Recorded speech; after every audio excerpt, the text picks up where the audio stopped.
This is Magic City Soccer. No, we still have some more players to sign, so hopefully that'll happen this week, next week. So we're not ready yet. What's your strategy for these players that are still yet to come? What's your thinking right now between now and full roster? No, it's a long process, right? Preseason is 6 weeks. We've got a lot of guys in, so they'll get integrated now. We'll integrate the other guys in as they come. So that we'll build up. It's a long season. I've learned this from doing it a couple of times. It's a long season, so we need to be patient and not rush and do anything rash. Paul, it's been 6.5 years since David said Miami. Yeah. Does it seem like it flew by? For him or for me? I think for him it was a lot longer process. For me, coming in a year and a half ago, it's gone really, really fast. I mean, it's amazing that we're here. It's amazing that the training facility and the stadium and all those things are happening so fast. It's gone really fast. How significant does today feel like a real milestone sort of moment? It's real. Every day we do something, every milestone we hit, everything becomes more real. Now we've got players, a coach, we've got grass. Pre-season, 6 weeks, and we're kicking off March 1st, so it's very real. When you woke up today, what were you thinking? 2 o'clock in the morning, I was thinking about the pregame activation for the fans. Then I was thinking about a deal with a player. I was thinking about the first day of training, what's it going to look like, everything. Paul, how do you feel about the fans' expectations? The fans' expectations? I think it's great. I think one of the things about being in Miami is that the fans do have very high expectations. It's something I've said. The fans are very educated here, so they're going to hold us to a very high standard, which I think is okay. We want that type of pressure. Why did you choose Diego Alonso as the head coach? I chose Diego Alonso because he's young, he's been super successful. He's won 2 CONCACAF Champions Leagues. I think one of the things for us, and our ownership has said that they want to be competitive in this region, and I think that Diego won it not once but twice with 2 different teams. States that he's a very, very good coach. I knew someone that coached in the MLS that is in the league and coaching the Mexican national team, and I asked him about him, and he gave me very, very good reports. So I was happy about that. Are you a fan about the South American style? Am I a fan? If you are a fan. Yeah, of course. Yeah, really, really happy with it. Yeah, I like it. I think it fits and translates very well into the MLS. Again, the challenges, the emotions to get to this day, how's it feel? No, listen, I'm happy. I think it's a great milestone. I'm happy for the owners. I'm happy for the players and the fans. We have a lot of work still to do over the course of the next 6 weeks. We've got to finish the training facility, the stadium. We've got to get everything around the game experience done. We've got to finish the roster. So there's so much stuff. So I'll go right from here to meeting with an agent. We're going to talk about the business operations. So there's so much stuff to do still. What are you still looking for in the roster for the players that are left to be signed? What positions, what areas, what are you looking for? I think we'll look at a couple defenders, a couple midfielders, attacking players, 2 attacking players. I think we're probably six away. What can you say about Roger Martinez? Is it true that Inter Miami has a deal with America? I can't say anything about any players that are still under contract with other clubs. Paul, the fact that the camp's kind of all over the state, this whole thing has been a logistical challenge for you guys. How much does that add to the challenge of the next 6 weeks, the fact that you're going to be kind of still running around all over? Yeah, we knew it was going to be hard because the training facility, we wanted the guys to be able to, once they settle, so we've really pushed. So moving out of the area was really good to give the construction team more time so they could just solely focus on that. And what I really want is once we come back, then we can stay for good and the guys can get settled in when the game starts. So it is a logistical nightmare for the team and for everyone working with the club, but it's just something we have to do to get us ready for the season. Is everyone here today that's supposed to be, was everyone here that you expected that's signed, that was anticipated to be ready to start? We've got a couple of players awaiting work authorizations, so they're not here. Their contracts are signed, transfer agreements are done, but we're waiting for work authorization to announce them. We are discussing things with Independiente. I hope close.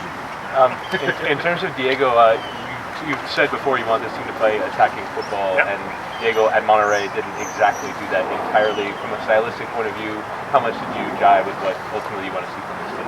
Well, I think it's hard when you take over a club. You inherit a philosophy. You need time to implement your style and your system. It's something we spoke about. Monterrey was a very different style when he went there. I think he had played a very attacking style at Pachuca, so with a very young team, and I like that because we've trended to a little bit more of young attacking international players. But ultimately, you're on the same page about style of play. Yes.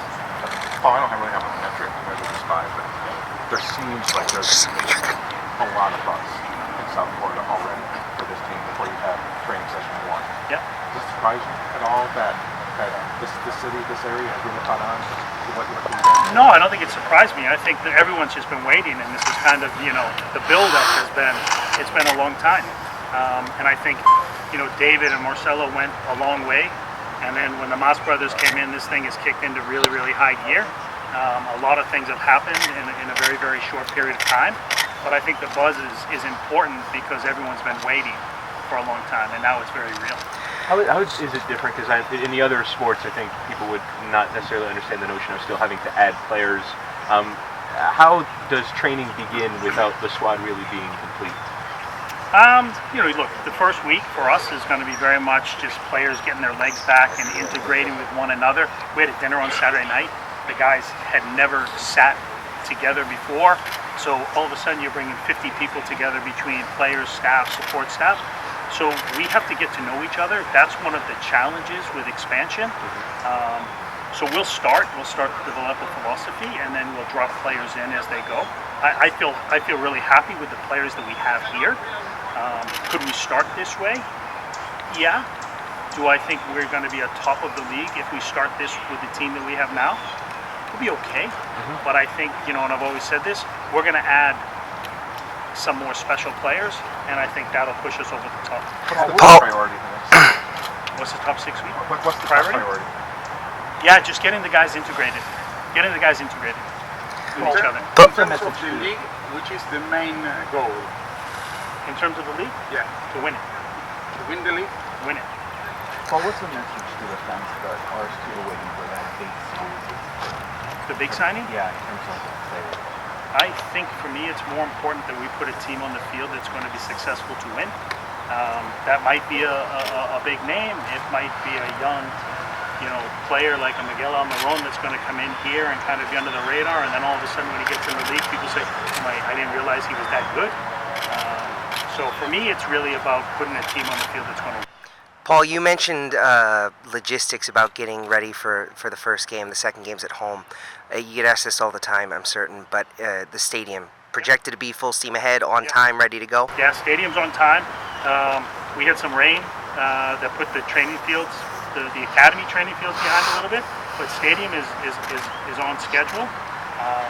We're trying to accelerate the training ground, the training facility, but the stadium is on schedule for March 14th opening. Okay.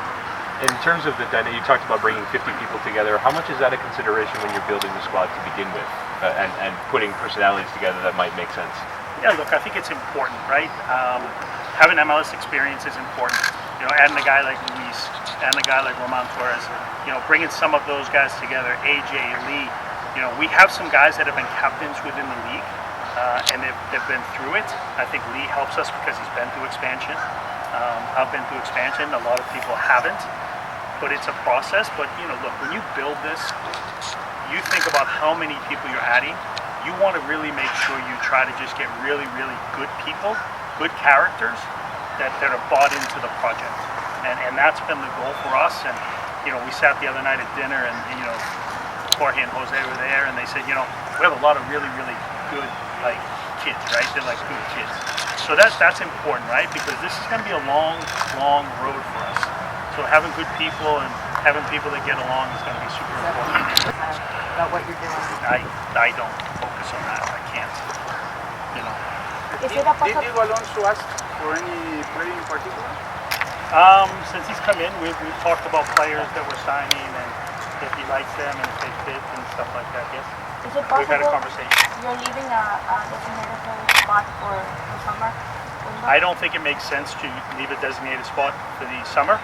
I think if you look at the quality of player we would look to add in the summer, they would play a full season until May, and then you have 2 major tournaments. You've got the Euros and you've got Copa again. So I think if you look at adding a player after those tournaments, then you're looking for 10 games, and I don't think that is what's best for the club. How involved is David Bacon and all in the baby? Yeah, David's involved. David's involved in everything that we're doing. We talk a lot. He's not here, but he has a pulse on it, either talking through me or with Jorge. So he's involved with everything we're doing. Is Cavani yet on the radar? Is he on the radar? Yeah, of course. Any good players on the radar. every good player's on the radar. You talk about Beckham, but how about Marcelo Claudio? Yep. He has a lot of experience. What's the role for him? Yeah, I think when you have someone that's run a club, I think it's super important. They play in very important competitions. So I think one of the fortunate things is we have a very diverse ownership group with a lot of experience. So and in business and in soccer. So I think they're all there to help us. So Marcelo is no different than Jorge or David or Jose. They're involved all the time. Thank you, Paul. Can I have your name for the tape editor and position, please, sir? Paul McDonough, Sporting Director. Thank you, sir. Thank you. Thank you. Okay.